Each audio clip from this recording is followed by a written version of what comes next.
जी भाई। इंजमाम उल हक भी अब रिज़ाइन दे दिया। तमाशा चल रहा है भाई, पाकिस्तान क्रिकेट में तमाशा चल रहा है। कोई अकाउंटेबिलिटी नहीं है। 10-10 दफ़ा बारियां लेता है हर कोई। हक है इंजमाम उल हक को पता नहीं कितनी दफ़ा जो है वो मैनेजमेंट पोस्ट के ऊपर आ चुके हुए हैं, चीफ सेलेक्टर बन चुके हुए हैं। कोई अकाउंटेबिलिटी नहीं है। ठीक है, कुछ शर्म है। वर्ल्ड कप चल रहा है, ठीक है, वर्ल्ड कप चल रहा है और इंजमाम उल हक जो है वो रिज़ाइन कर दिया है इंजमाम उल हक ने।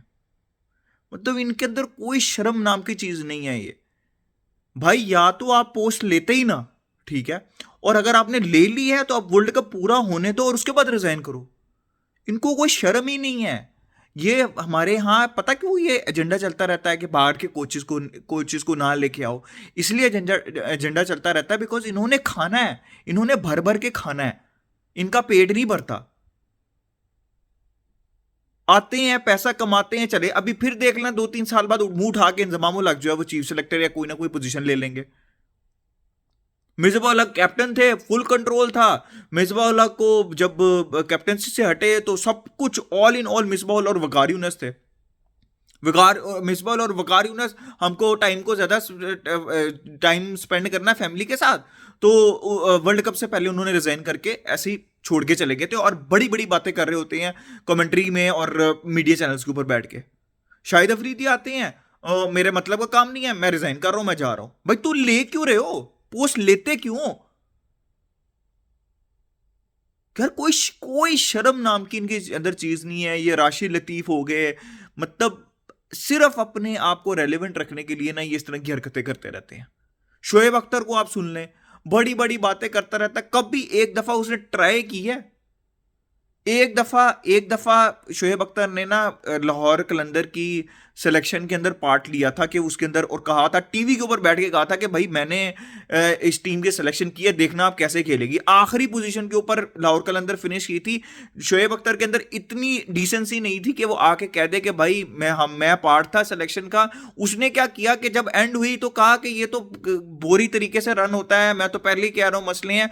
भाई तू सीजन के स्टार्ट में कहा कि इस बार हमने मिलकर टीम सेलेक्ट की, आप देखना कितनी अच्छी परफॉर्म करेगी। सिर्फ बातें बोलते हैं ये। इनको चिढ़ है बाहर के कोचेस से, सब कुछ से। मिकी आर्थर भाई मैं उसके साथ हूं बिल्कुल। कम से कम इन भगोड़ों की तरह भागता तो नहीं है वो। फेस करता वो। भाग जाते हैं मुंह उठा के।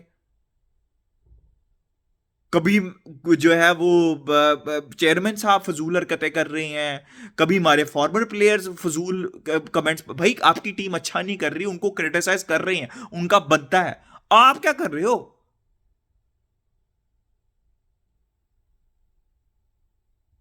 पोजीशंस ले ही जाते हैं, 2-3 साल पोजीशन में रहते हैं, पैसा कमाते हैं, ठीक है, फिर चैनल्स पे जाके बैठ के उसी सिस्टम को, जिस सिस्टम को खुद बनाया हुआ उसको क्रिटिसाइज करते हैं और फिर दोबारा आ जाते हैं अंदर।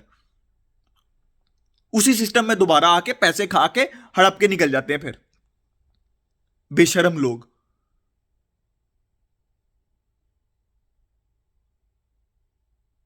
शर्म ही कोई नहीं है इनको। मैं आपको बोल रहा हूं कि सिस्टम कोई नहीं है, सिर्फ दुआओं पे चलती है ये टीम।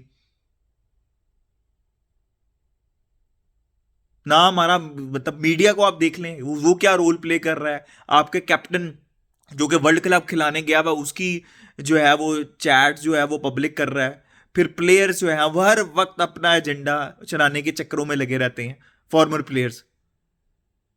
अब बाबर आजम की हो गई है ना, वो क्या नाम है, लीक हो गई है, उसमें कह दिया कि मैंने तो कोई कॉल या मैसेज नहीं किया था चेयरमैन को। राशिद लतीफ आए, वो पता क्या कहेगा, मैं उसके ऊपर कायम हूं अपनी, उसके ऊपर क्या नाम है, स्टोरी के ऊपर कायम हूं। शर्म है इनमें से किसी के अंदर? किसी के अंदर मुझे बता दो डिसेंसी है? वकार यूनस में, मिसबाह हक में, ये राशिद लतीफ के अंदर, या फिर इंजमाम उल हक, जितने भी फॉर्मर प्लेयर्स हैं जो जो टीम के साथ रह चुका हुआ है, इनके अंदर डिसेंसी है इतनी कि ये कह सकें कि भाई हमने की कोशिश, हमसे नहीं हो पाया, ठीक है, we are sorry, we are accountable, we are sorry. किसी एक कोई बंदा आके कहता है कि हमसे नहीं हो पाया, हम फेल हुए हैं, हमने ट्राई किया, हम फेल हो गए, कोई मसला नहीं, कह दो ये।